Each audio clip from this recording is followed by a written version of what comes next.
For the Dumb People, episode 7. I quit saying season 1 because obviously I'm going to forget when I actually began.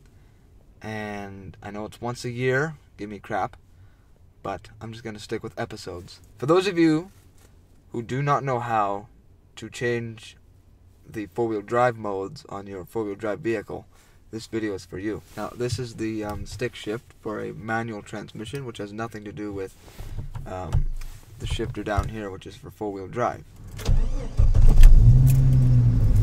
You're obviously going to be in two-wheel drive or four-wheel drive, depending how you bought your vehicle. So let's just go for drive. Usually what people think they have to do is stop and then put it into gear. I mean, the correct four-wheel drive. I'm in two-wheel drive right now, and it's winter here in Canada.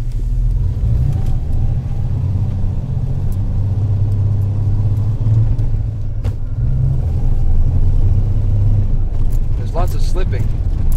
I have what's called a selec-trac transfer case. You have two-wheel drive, you have four-wheel drive part-time, four-wheel drive full-time, which are both 4 high. Then you have neutral, which is similar to neutral in a transmission.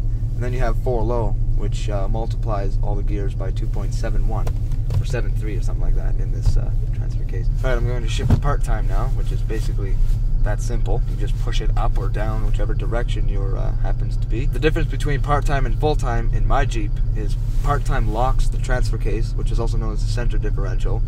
So there's no like 40% front, 60% rear or slippage. It's all locked. It doesn't mean your axles are locked, just the transfer case. So the front axle and the rear axle are both getting the same power. So that's more used for off-road and hardcore. The only difference in part-time in terms of drivability is if you take really tight corners at really slow speeds, you get a lot of steering wheel movement like this. And it can be kind of annoying. But the reason that happens is because there's no allowance in the front versus the rear axles. It's all getting the same power. So it's kind of, just think of an open differential. When you lock an open differential and you take a tight corner, one tire has to give away, and in order for it to give away, it starts skidding. That's almost the same concept as having a locked transfer case. When you take sharp turns, it can't give away, so you get that uncomfortableness. And you could also prematurely wear your U-joints and axles and suspension and stuff like that. But most vehicles, they don't have a full-time option. They just have a part-time, which I'm in now, which I've been explaining. Moving down, when there's no light there on mine, it's neutral. So you can put it in gear and just, go away. It's like, hey, why aren't I driving? It's like, it's not working. That's neutral. Basically for towing. Part-time, all the way down in this transfer case, multiplies your gear ratio 2.73 or 2.71 to 1, whatever. Pretty similar.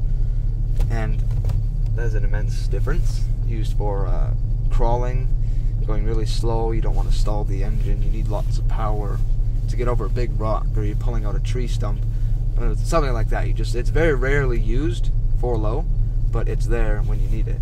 My axles are 373 to 1, and first gear is 393 to 1, and this is now 271 to 1, so now I have a major gear reduction.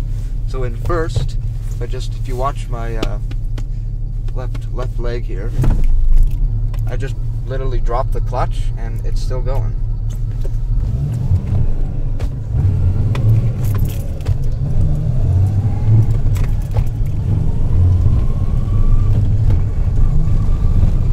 It's like driving a 9-speed semi. I'm in 5th gear, doing almost 2,000 RPMs, going 30 kilometers an hour. So that's 4 low for you, and that's basically it. That's all you have to know about four-wheel drive. It's with a shift on the fly system. If you're driving or not driving, you can shift. You cannot shift into 4 low because of the gear reduction. You have to literally be stopped or going between like 0 and basically walking speed. I'll give you an example. So I'm in regular four-wheel drive right now, going about 15 kilometers an hour. If I try to shift to 4 low, it just grinds, as if you're grinding a gear or something. So it doesn't work. You have to literally be. I see I'm still rolling. You can't see that, but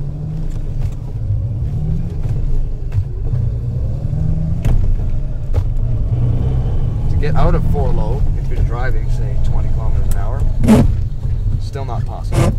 You still grind it. So in 4 low, that's the only thing to be cautious about. That's my video. I hope you enjoyed it. If you want to keep watching, or you want to see more, just tune in next Wednesday. Thursday-ish, usually.